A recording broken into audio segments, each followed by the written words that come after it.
Bienvenue à Inside, l'émission consacrée à l'enseignement supérieur, aux grandes écoles et aux universités. Aujourd'hui, nous sommes à l'ESIGETEL, la grande école des sciences du numérique. Depuis 30 ans, l'ESIGETEL, c'est la grande école des passionnés des nouvelles technologies. Ici, on parle drone, virtualisation, énergie nouvelle et réseau intelligent. L'ESIGETEL, eh bien, ce sont des filières d'avenir et des métiers passionnants. Rencontre avec ces experts de l'informatique et du numérique pour parler parcours, recherche et association. Alors moi, je vais voir les responsables de l'école. Et moi, les étudiants, bien sûr. Bienvenue dans Inside.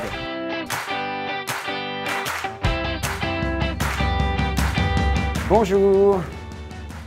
Vous êtes Roger Seski, le directeur de l'ESIGETEL. Merci de nous accueillir sur le campus. Je vous en prie, vous êtes le bienvenu. Alors, on est ici à l'ESIGETEL, une école spécialisée sur les sciences du numérique. Et j'aimerais savoir, pour commencer, qu'est-ce que sont exactement les sciences du numérique? C'est une vaste question. Toute l'information aujourd'hui, quelle qu'elle soit, est numérisée. Ce qui veut dire que le rôle des futurs ingénieurs de l'ESIGETEL est de concevoir toute la chaîne de gestion de l'information. Qu'est-ce qui différencie l'ESIGETEL des autres formations? Les 4 spécialités qu'on va proposer aux élèves. Les réseaux virtualisation, droïdes et drones, avionique et espace, et énergie nouvelle et réseau intelligent. Donc tous ces domaines-là sont irrigués par l'informatique, par les techniques du numérique, par l'automatique, par l'électronique. Je ne suis pas convaincu qu'on les trouve ailleurs. On a aussi une autre spécificité. Tous nos élèves font un stage d'au moins 3 à 6 mois à l'international, donc ils sortent en ayant la maîtrise de l'anglais, voire une deuxième langue, et ça c'est très riche aussi dans un CV. Quels sont les parcours qu'ils font dans les entreprises? On trouve des profils très différents. D'abord dans le type d'entreprise, à la fois des grandes et des petites, mais à la fois des entreprises du numérique et des entreprises qui a priori n'ont pas vraiment de rapport. Je pense à la santé. Au-delà des entreprises aussi bancaires, nos ingénieurs ESIGETEL irriguent quasiment tous les secteurs. Et tous les secteurs. Nous sommes ici à l'ESIGETEL, mais sur un campus qui regroupe les frais et l'ESIGETEL. Quel avantage procure ce rassemblement des deux écoles? La réunion des deux écoles fait que nous arrivons, avec des profils légèrement différents entre les frais et l'ESIGETEL, à faire en sorte que la communauté s'enrichit l'une l'autre. Merci. Moi, je vous en prie. Merci.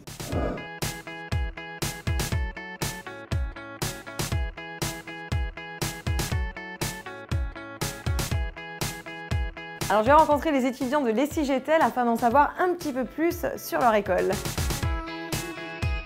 Bonjour les garçons.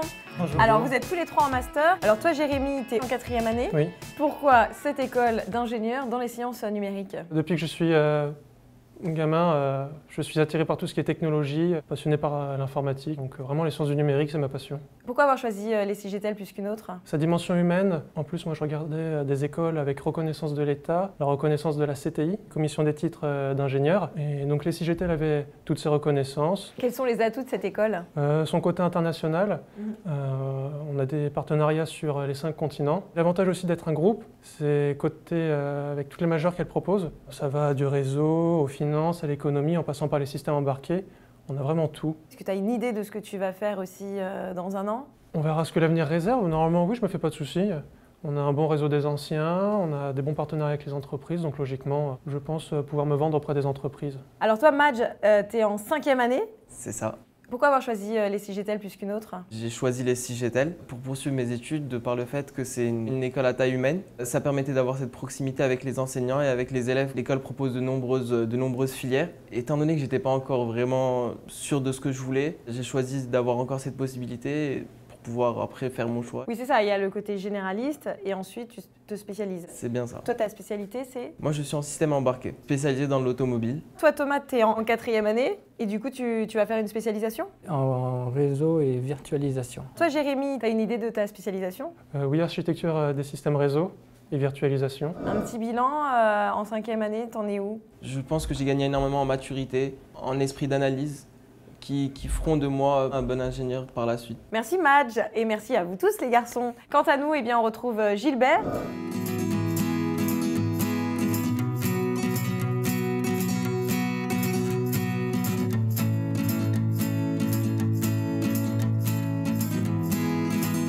Bonjour Isabelle. Bonjour Gilbert. Isabelle Sirot, vous êtes directrice des études de l'ESIGETEL. Absolument. Je vous propose de marcher un petit peu sur le campus et on va aller vers le Fab Lab. Très bien. Allons-y.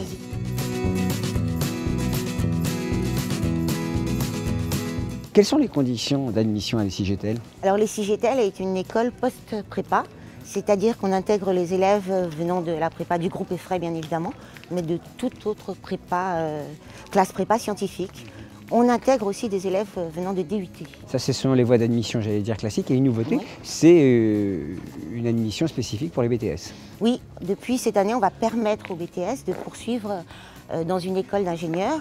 Donc en fait, on a créé une classe renforcée, spécifique, avec des cours généraux que suivent tous les autres élèves. Et puis, ils vont avoir des cours renforcés en mathématiques et en physique pour pouvoir se mettre à niveau. Donc c'est vraiment l'occasion pour des Bac+2 de poursuivre leurs études vers un diplôme d'ingénieur. Les BTS pourront poursuivre leurs études en école d'ingénieur. Et décrocher ce fameux diplôme d'ingénieur si prisé par les entreprises. Isabelle, je vous propose d'aller tout de suite au Fab Lab de l'école.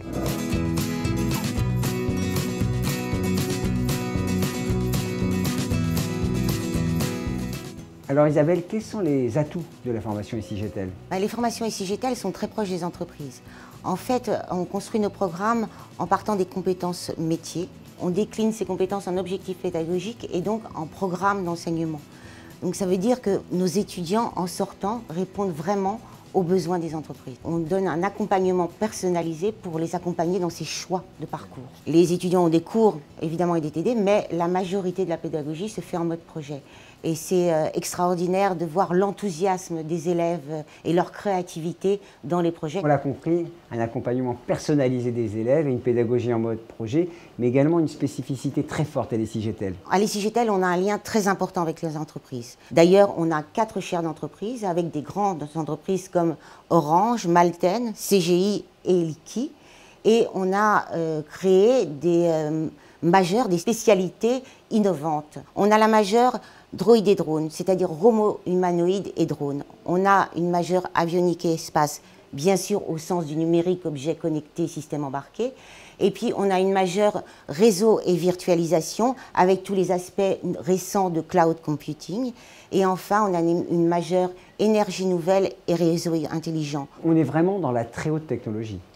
On est dans la très haute technologie et on est dans le futur du numérique. C'est l'ADN de l'ESIGETEL. Merci beaucoup Isabelle. Merci Gilbert. À très bientôt. Il y a plus de 50 associations et clubs sur le campus. Je pars tout de suite à leur découverte. Ah, mais vous voilà, bonjour! Bonjour. Et ça, c'est quoi? Ça, c'est un robot qui a participé à une compétition qui a été organisée par l'entreprise National Instruments dans laquelle le club robotique y a participé. D'accord. Alors, plus de 50 associations et clubs sont présents sur le campus.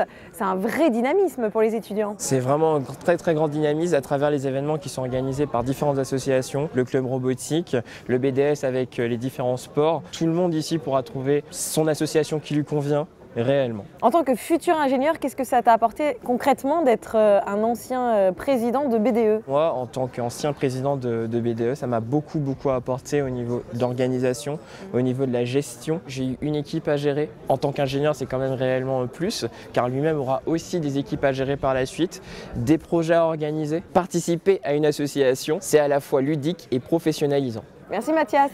Alors toi Mathieu, quelle est ton association? Moi, mon association, c'est le 4L Elephant, donc qui réalise le 4L Trophy chaque année. Le 4L Trophy, c'est un raid humanitaire et étudiant qui part de Paris jusqu'à Marrakech en 4L pour apporter des fournitures scolaires et des denrées alimentaires aux personnes dans le besoin. Quel va être l'avantage justement par rapport à ton futur métier d'ingénieur? L'avantage, c'est la gestion de projet. C'est un projet donc pendant une année qui demande de voir beaucoup de notions, que ce soit la recherche de partenaires, la gestion du budget, la réparation de la voiture. C'est vraiment une expérience sur la durée d'1 an, c'est très important pour mon futur métier. Bon bah bon raid Mathieu. Merci. Alors toi Aurélie, quelle est ton association? Alors moi je suis membre du CROB, donc le club de robotique, d'où viennent les robots. C'est toi qui l'as fabriqué? J'ai participé, oui, à la fabrication. Et il sert à quoi? Alors celui-là, il participait à un concours National Instruments dans lequel il devait attraper un Rubik's Cube et le faire tourner. Pour toi, c'est vraiment un atout, autant de clubs et d'associations sur un même campus? En tant qu'étudiant ingénieur, ne pas participer aux associations, je trouve ça vraiment dommage. Il y a des associations techniques où là, on aura plus tendance à développer des compétences qu'on n'acquiert pas forcément pendant les cours. Deuxième type d'association, ça serait plus le BDE ou le 4 éléphants, où là, il faut vraiment gérer un budget, gérer un projet du début à la fin avec une équipe. Avoir autant de choix, c'est vraiment un plus. La vie associative à l'ESIGETEL est enrichissante et tout de suite on retrouve Gilbert qui regarde si à la recherche, eh bien c'est aussi riche.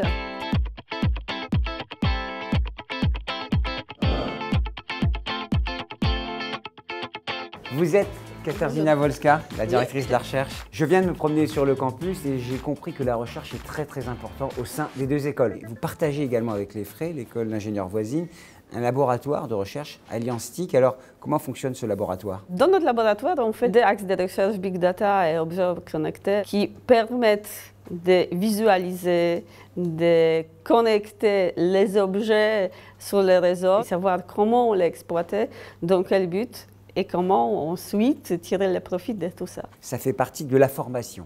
Ça fait partie de la formation. Les étudiants ils participent dans notre projet. Ils ont en dernière année le projet de fin d'études, dont une partie fait initiation à la recherche. Très souvent, ils partent dans les stages, dans les laboratoires partenaires. C'est un point qu'il faut noter, la recherche est par nature internationale. On participe dans différents séminaires, dans différentes conférences scientifiques dans le monde entier. Je crois que les recruteurs sont très sensibles aux étudiants qui ont mené des travaux de recherche durant leurs études. Ce sont les étudiants qui finalement ont beaucoup plus d'expérience. Ils s'intègrent très bien rapidement. Merci beaucoup Katarzyna. Allez, je propose de retrouver tout de suite Sandra.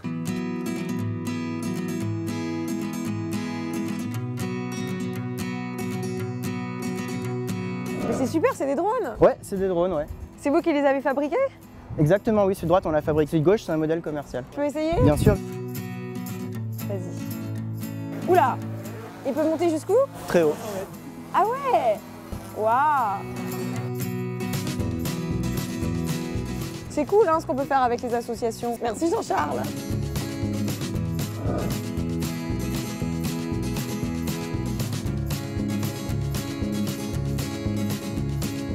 Que se passe-t-il ici avec vos étudiants? C'est les étudiants qui travaillent sur leur projet, donc je fais un point avec eux. Allez, on va en parler tous les deux? Bien sûr. Allez, venez. Racontez-nous ce qu'est la pédagogie en mode projet au sein de l'école. En fait, la pédagogie par projet permet aux étudiants d'apprendre autrement. Là, on essaye d'avoir plus de transversalité. Ça nous permet de sortir du schéma cours, exercices d'application et travaux de mise en pratique. Qu'est-ce que ça apporte au niveau de l'étudiant dans son parcours ou voire dans son insertion professionnelle, cette pédagogie en mode projet? C'est une vraie mise en situation pour réaliser quelque chose de concret qui va se rapprocher beaucoup de ce qu'ils vont faire en entreprise. Ils ont ce qu'on va appeler des mini-projets. Et à partir du cycle master, ça va être des projets transversaux. On va évaluer aussi bien l'exécution technique du projet, mais que la capacité à travailler en équipe. Que la capacité à travailler en équipe. Les sujets sont soit proposés par les étudiants eux-mêmes, certains sont tutorés par des gens qui viennent de nos entreprises partenaires et d'autres vont être encadrés par des enseignants-chercheurs de l'école. C'est pour eux, disons, la première page de leur pressbook pour aller se vendre aux entreprises. On en sait un peu plus sur la pédagogie en mode projet. Je vous propose de retrouver tout de suite Sandra. Nathalie? C'est moi. Ben, c'est toi que je cherche. Alors j'ai plein de questions à te poser. Alors Nathalie, tu es en deuxième année de cycle ingénieur, mais tu es en alternance. Alors pourquoi tu as choisi ce cursus? J'ai décidé de choisir l'apprentissage, l'alternance, parce qu'en fait, j'ai fait plusieurs stages en première année de classe prépa, deuxième année de classe prépa, et ça s'est très bien passé. Et je me suis rendu compte que dans le milieu de l'entreprise, je m'épanouissais. Et donc du coup, j'ai décidé de me lancer. J'ai envoyé des candidatures. Et en fait, moi, j'ai utilisé l'annuaire des anciens. Et au final, maintenant, aujourd'hui, je suis dans l'entreprise Carrefour. Alors du coup, quelle est ta mission chez Carrefour? Je m'occupe de la rentabilisation du site, le rendre plus accessible. En fait, ça améliore le site et la productivité pour l'entreprise. Et en fait, le truc qui est super, c'est que du coup, à la fin, tu as exactement le même diplôme que les autres. C'est ça, on a le même diplôme que les initiaux, sauf qu'en plus, sur le CV, j'ai 3 ans d'expérience qu'eux n'ont pas. Donc c'est un vrai plus. Hein. Exactement. Merci Nathalie, et bon courage pour la suite. Et tout de suite, on retrouve Gilbert.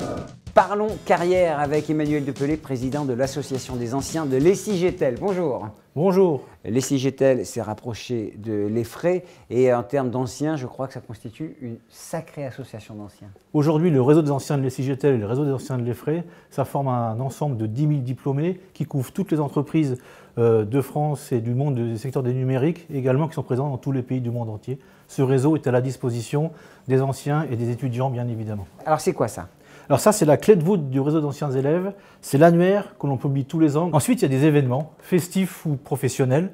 On invite les anciens soit à se retrouver pour échanger avec d'autres anciens ou des étudiants. Le mot qui résume le mieux la relation entre anciens et étudiants, c'est l'entraide. C'est vraiment ça, c'est l'entraide. Les anciens Le plus important pour eux, c'est la fierté et l'attachement. Et qui derrière ça se traduit par des opportunités de carrière. Ils ont à cœur de se retrouver pour échanger et c'est là que l'association intervient. Avec les anciens, on écrit l'histoire, son histoire ou celle de l'école.